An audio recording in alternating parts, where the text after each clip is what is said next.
기초학문 분야가 취업이 안 된다는 거는 일견 맞기도 하고 일견 틀리기도 해요. 이게 기초학문만 공부를 해서 그걸로 뭘 하려고 하면 당연히 돈이 안 되고, 기초학문을 활용하고 융합하는 거면은 취업이 잘 된다.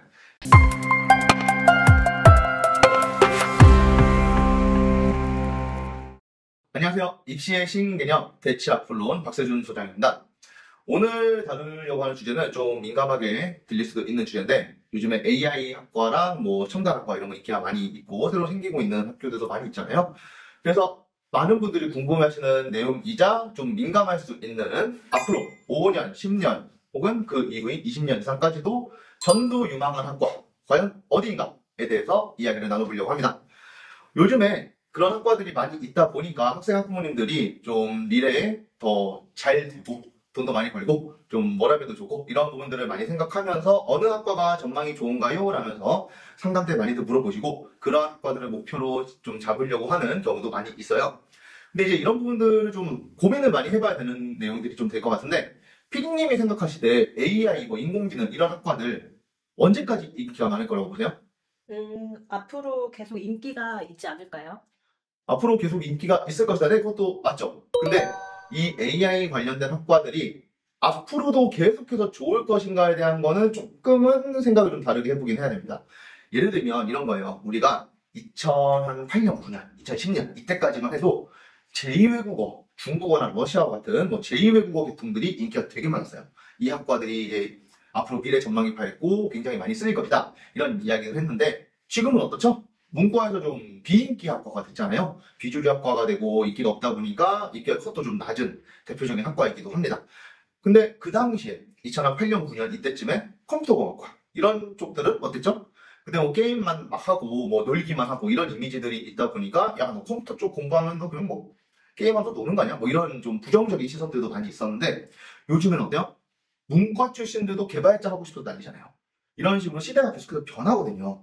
지금 말씀드렸던 이 사례들이 다 10년, 15년 전에 있었던 이런 이야기들인데, 이렇게 모든 학과들은 시대가 변하는 거에 따라서 좀 민감하게 움직일 수밖에 없어요. 그게 국제적인 어떤 이슈가 되었든지 간에, 아니면은 소비자들의 취향이라든가 소비 심리 이런 것들이 변하는 거에 따라서도 바뀔 수 있는 거거든요.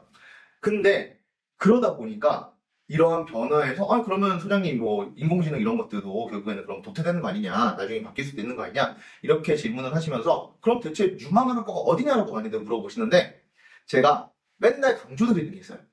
모든 학문들 중에서 절대로 망하지 않는 분야, 그게 바로 기초학문 분야입니다.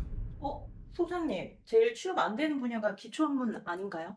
사실 그렇기 때문에 많이들 좀 오해를 하고 계신 건데, 기초학문 분야가 취업이 안 된다는 거는 일견 맞기도 하고 일견 틀리기도 해요. 이게 기초학문만 공부를 해서 그걸로 뭘 하려고 하면 당연히 돈이 안 되고, 기초학문을 활용하고 융합하는 거면은 취업이 잘 된다.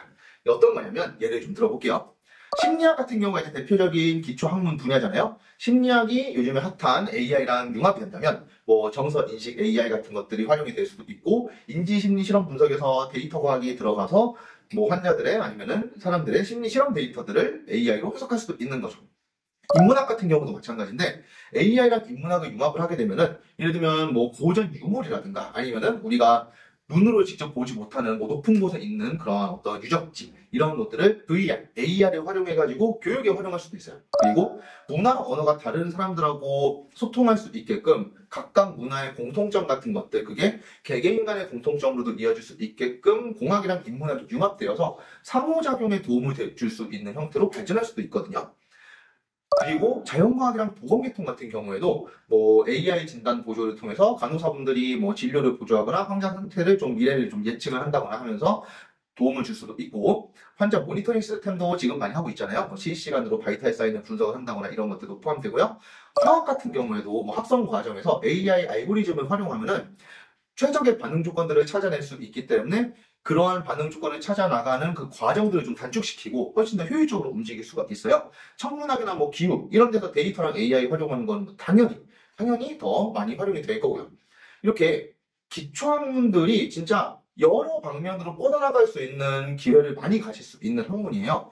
실제로 해외 대학 같은 경우에는 뭐 AI랑 기초학문, 뭐 인문학이랑 자연과학, 사회과학 이런 분야들이 융합해서 가르치고 있기도 하고 그러다 보니까 그쪽 분야에서 AI랑 인문학을 활용한 어떤 기초학문들이 결합된 형태로 발전될 수 있는 방향들을 알려주는 그러한 교육들이 많이 실시가 되고 있는데 우리나라가 좀 단기적인 취업, 단기적인 돈 이런 것들이 우선순위가 되다 보니까 발전 가능성보다는 당장 코앞에 있는 것들만을 보게 되는 경향들이 많이 생긴 것 같아요. 그래서 좀 기초학문들이 이제 취업이 안 된다. 기초학문을 공부하면은 뭐 나중에 할 게 없다. 이런 식으로 얘기들이 많이 나오고 있는 거죠.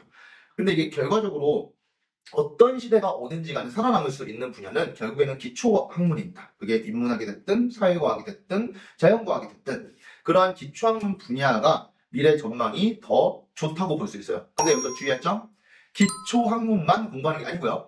기초학문을 다른 AI가 됐든 IT가 되었든 어쨌든 다른 분야와 융합해가지고 나아갈 수 있게끔 하는 게 필요하다라는 걸 기억해 주시면 좋겠습니다. 소장님, 그래도 졸업하고 바로 취업할 수 있거나 돈을 많이 벌 수 있는 직업을 갖고 싶다고 생각해서 입시를 준비하는 학생들이 많은데요. 기초학문 같은 공부보다는 취업부터 생각해서 공부해야 하는 거 아닌가요? 그거는요. 취업을 생각하고서 입시를 준비하는 학생들도 분명히 많죠. 그 제가 지금까지 말씀드렸던 것도 그런 학생들인데 요 내용은 따로 다뤄봐야 될 것 같아요. 할 얘기들이 좀 있습니다. 취업만 생각하고 준비할 때 특징들이 좀 있으니까 그 부분들 제가 좀 상세하게 설명을 드리는 다른 영상을 만들어서 거기에서 설명을 좀 드릴게요. 아무튼 오늘은 이 AI 시대에 어떤 학과가 전망이 좋은지에 대해서 좀 설명을 드리고 말씀을 드렸는데요. 사실 오늘 주제 같은 경우에는 여러 의견들이 있을 거예요. 뭐 이런 부분들이 아니고 이렇게 의견들이 또 다를 수도 있다. 이런 의견들이 있으니까 영상 보시고 각자의 의견들 댓글로 남겨주시면 한번 참고해서 또 저희가 알아보도록 하겠습니다. 그러면 지금 영상이 좋으셨으면 구독과 좋아요 부탁드리고요. 다음 영상에서 또 뵙겠습니다. 아플론의 백세준이었습니다. 감사합니다.